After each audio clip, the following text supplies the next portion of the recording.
Good morning. Thank you for joining me today, and thank you for joining me on a abbreviated schedule on what is a truncated week due to Thanksgiving.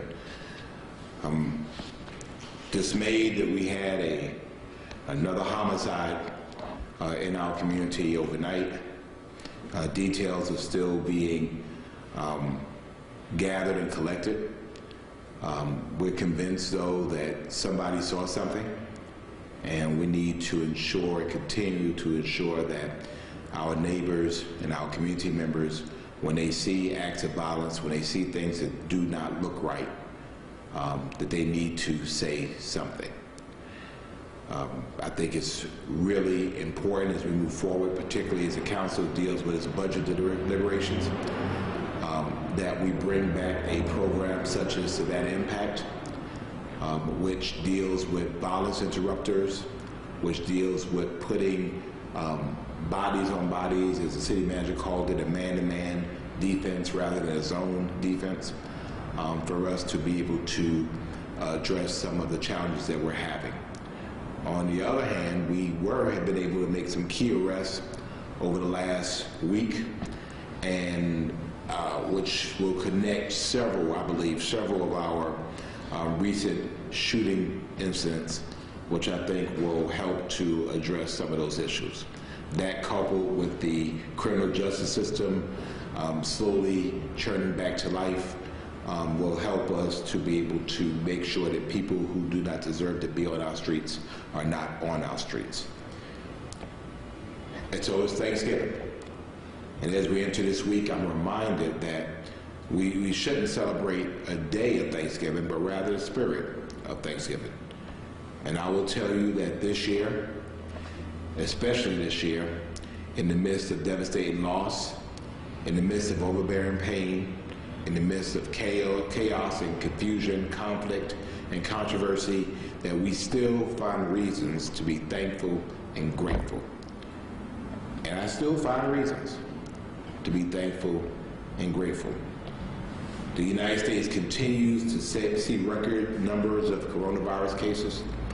More than 1 million COVID-19 cases are reported in the United States over the last 7 days. We are rapidly approaching the point now where we're reaching 200,000 cases a day. And as cases continue to increase around the country, we remind you that the safest way to celebrate Thanksgiving is at home with the people that you live with. Gathering with families and friends who do not live with you can increase the chances of getting or spreading COVID-19 or the flu. I know it's hard to conceive the fact that the holiday for gathering this year will be the holiday for distance, but I'm asking Savannahans to please, please, please do things differently this year. Celebrate separately this year. Unfortunately, around the country, we're watching airport travel up, and it seems like people are just determined to do that which they want to do. And I'm just hoping and praying that we don't have the experience that Canada had after its Thanksgiving holiday, which was a severe uptick in coronavirus cases and deaths. I think we have to be very clear about this and draw the lines from our behaviors to the results. We're asking folks to do a virtual Thanksgiving dinner with family and friends, as I will be doing. I'm going to have my bowl of Cocoa Puffs and a turkey sandwich, and I'm going to Zoom with my family and parents. Zoom is lifting its 40-minute limit for free calls on Thanksgiving Day to give folks an opportunity to connect with those they love. Chatham County's 7-day rolling average of new cases is up to 101.3 from 75.71 a week ago. Look at that. A week ago, we were 75.71. We are now 101.3. Our daily case rate is Per 100,000 is 16.2 compared to 11.9 1 week ago. Our positive test percentage is up to 8.4%, the highest it's been since September 11th. By contrast, you look at New York City, in which they are closing schools because they've reached 3% positivity rate, and we're at 8.4%. We're asking people to continue to wash their hands, watch their distance, and to wear a mask. I was blessed to welcome to Savannah and to City Hall this week Dr. Catherine Toomey, our Department of Health Director from Atlanta, who spent some time with us talking about Savannah's response to COVID, and I expressed to her my gratefulness for her work, the work of the Coastal Health District in particular, Dr. Lon Davis and the entire team here in Chatham County, because I understand the very difficult work they have to do.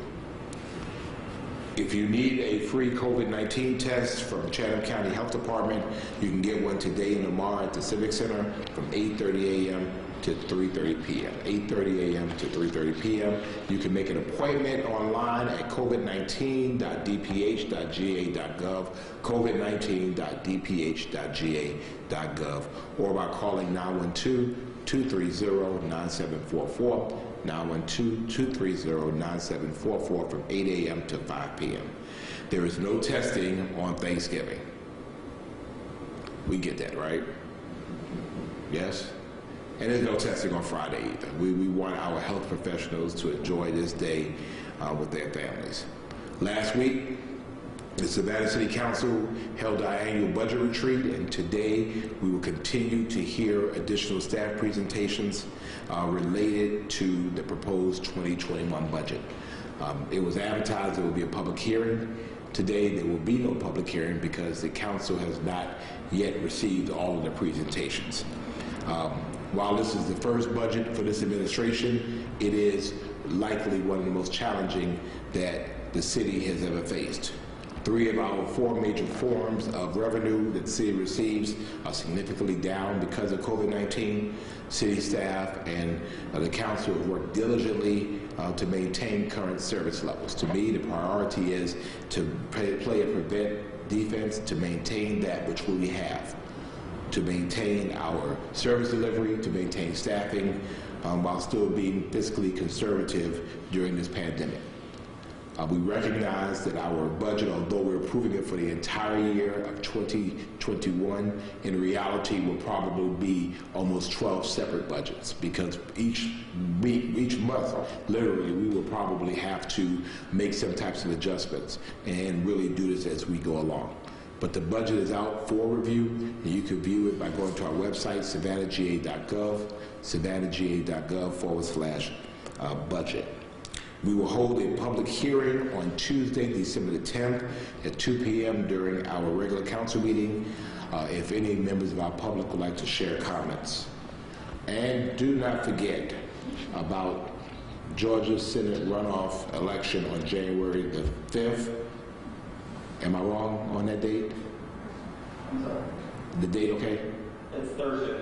Thursday. Okay, I'm sorry. I'm sorry. Thank you. It's Thursday, December the 10th. Thursday, December the 10th. And don't forget about our Georgia Senate runoff elections on January the 5th. As you know, both of Georgia's Senate seats are on the ballot. So we're encouraging people to get out and vote. The deadline to register to vote is December the 7th.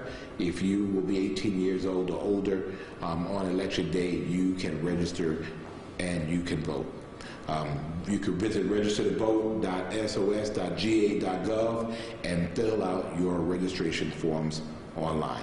If you've already registered and you want to request an absentee ballot, you can do so now at ballotrequest.sos.ga.gov.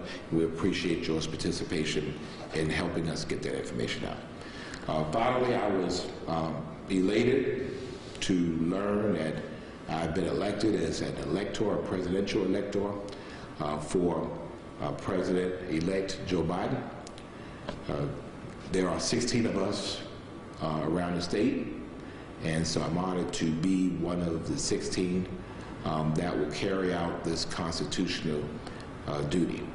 As I understand it, the Trump administration has now allowed the transition process to go forward. And I think just for us, the mode, the thought, the concept of peaceful transition of power is one of our tenets of our Constitution. This is why we don't have folks running around with guns, shooting each other, and having coups of government. This is a process. And so there is a recount going on in Georgia. The recount is applicable and allowed by law. And so we will let the recount do what it do. And at the end, the result is the result. As I understand it, that regardless of Georgia's result, even if it changed, it does not change the result or the outcome of the election nationwide. So, wish all of you a very happy Thanksgiving, and I hope that our news day will be slow enough on Thursday and Friday to allow you all time to spend time with your families, and we appreciate it. We're thankful for you and all the work that you all do. I see you out all over the place. I see you early in the mornings, I see you late at night, I see you on Zooms, I see you in our community streets. So we're thankful for you and your relationship with our city. I'll answer any questions you may have. Good morning, sir. Good morning, sir. Just a quick one for me. The homicide that you mentioned at the very beginning, was that at MLK and Gwinnett Street? Yes. Okay. Just wanted Yeah, it's a little difficult because, as I understand it, that it was initially reported as a traffic accident, and at some point at the hospital it was determined that it was a gunshot wound of some sort, and so the crime scene is probably a little spread out, which is why so much confusion. I think it's important for us, and I've certainly shared this with the chief and our public information folks, that when we report stuff, that we report it right. And so I know that sometimes social media is faster, but the fact is social media does not have the duty to report right. And I've heard, things sometimes that were not true. I've heard of people who were dead that were not dead. So, we want to get it right. And so sometimes our delay in getting the information out is our desire, A, to get it right.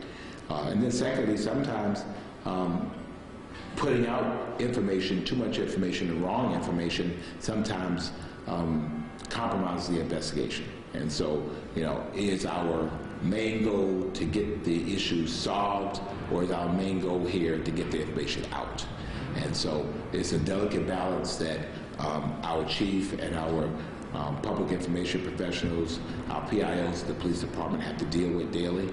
But it's a balance that I'm supportive of. Thank you. Good morning, Mr. Mayor. Good morning, ma'am. So my question is just, we're talking about the holidays coming up, trying to keep people from gathering, but we also have Black Friday coming. And, obviously we have a mask mandate. So what kind of enforcement? I mean, I know there's a lot of corporations in the city, and people will possibly be lining up. So from a city perspective, how are we going to handle that? One of the things that as the older I get, I learn to live with is something that's called the serenity prayer. Lord, allow me to accept the things I cannot change, courage to change the things I can, but the wisdom to know the difference. The state of Georgia has indicated through the governor's order that we cannot mandate private businesses in terms of mask wearing. And so therefore, it is up to the business to do that.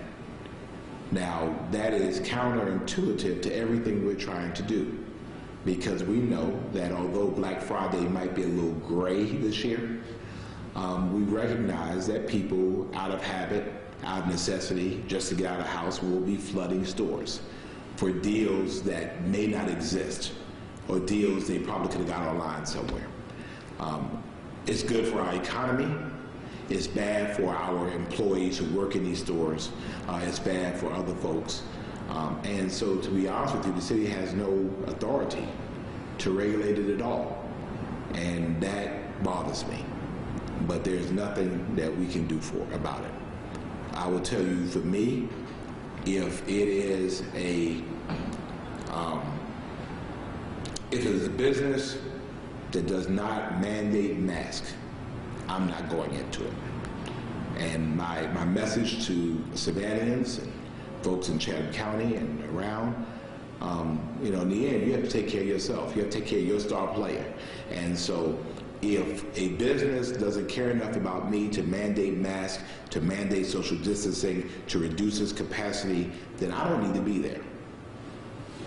Because if I get sick, I get in the hospital, that business is not going to pay my bills. You know, they're not going to comfort my family if I mess around and die. So I'm just asking Savannahans to be smart, do smart things.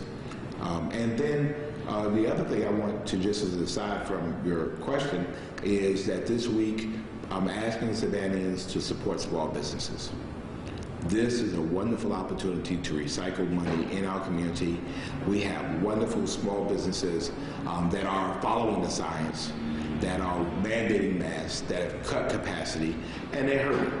And so a wonderful way is to be able to find small businesses throughout our community and intentionally support them.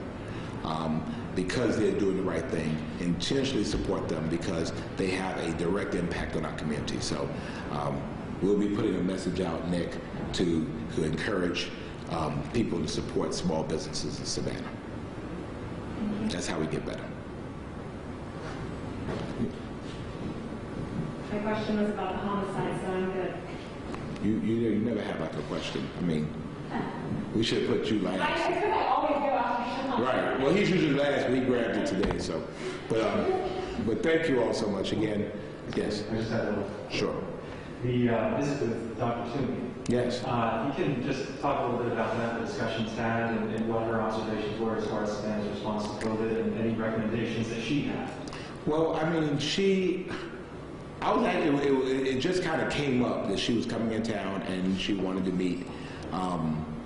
You know, I was kind of starstruck. You know, I've seen her so much. You know, we've communicated pre-St. Patrick's Day, and it was by phone and by letter. But you know, just to see her in person, and I mean, she's just so warm and so charming, and you know, obviously she has been through it this year. She was very complimentary of Savannah's leadership as it relates to our emergency orders, and that, you know, she pointed out what we already knew, that when you look at our numbers as opposed to the rest of the state, our numbers are actually better, although not great, but still better than the rest of the state. And so when you draw the data back to the specific actions that we've taken, you know, she was very, very complimentary of that. Very complimentary of her team here in the Coastal Health District, and just told us to, you know, to keep following the science. And so for us, we're having some courageous conversations with the health district, with our medical professionals over the coming weeks. You know, we need to talk about January.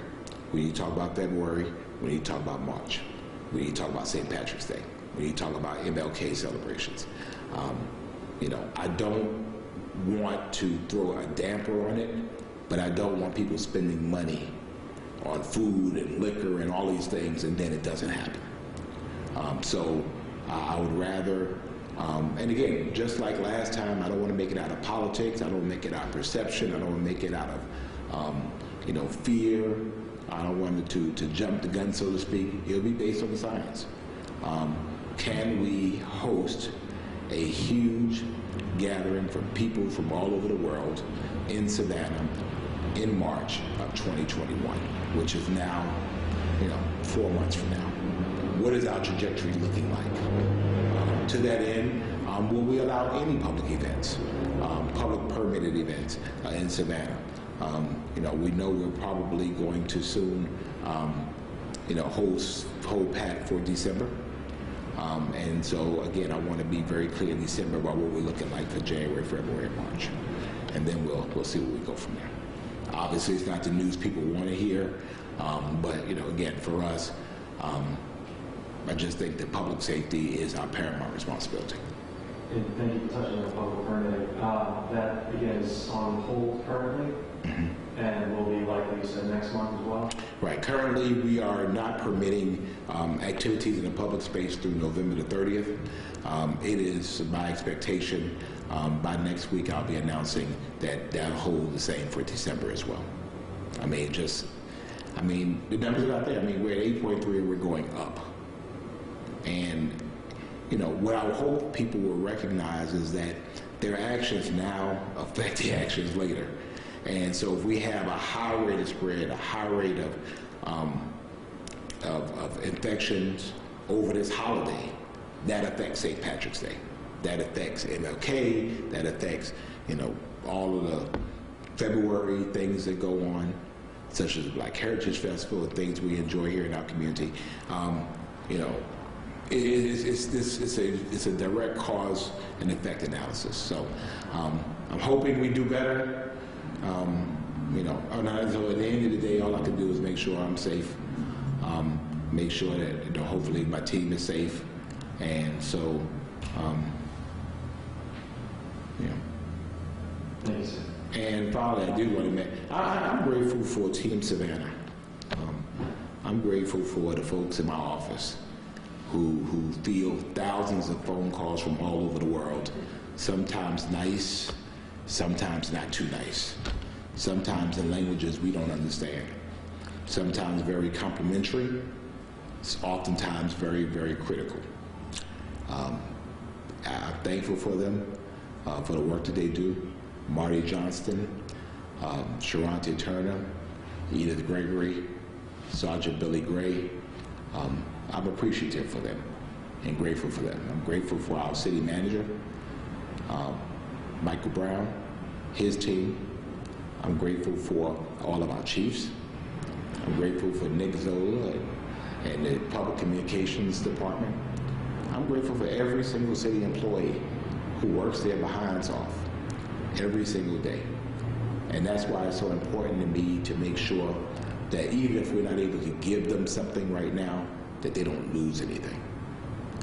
Because in the end of the day, whether they're picking up trash or whether they're taking a bill, whether they're doing some recycling activities or whether they're fighting a fire, these are public servants who I think are worthy of our thanks and worthy of our gratitude. And so I appreciate them. So, God bless. Happy Thanksgiving. And remember, every day is a day of Thanksgiving. Thank you.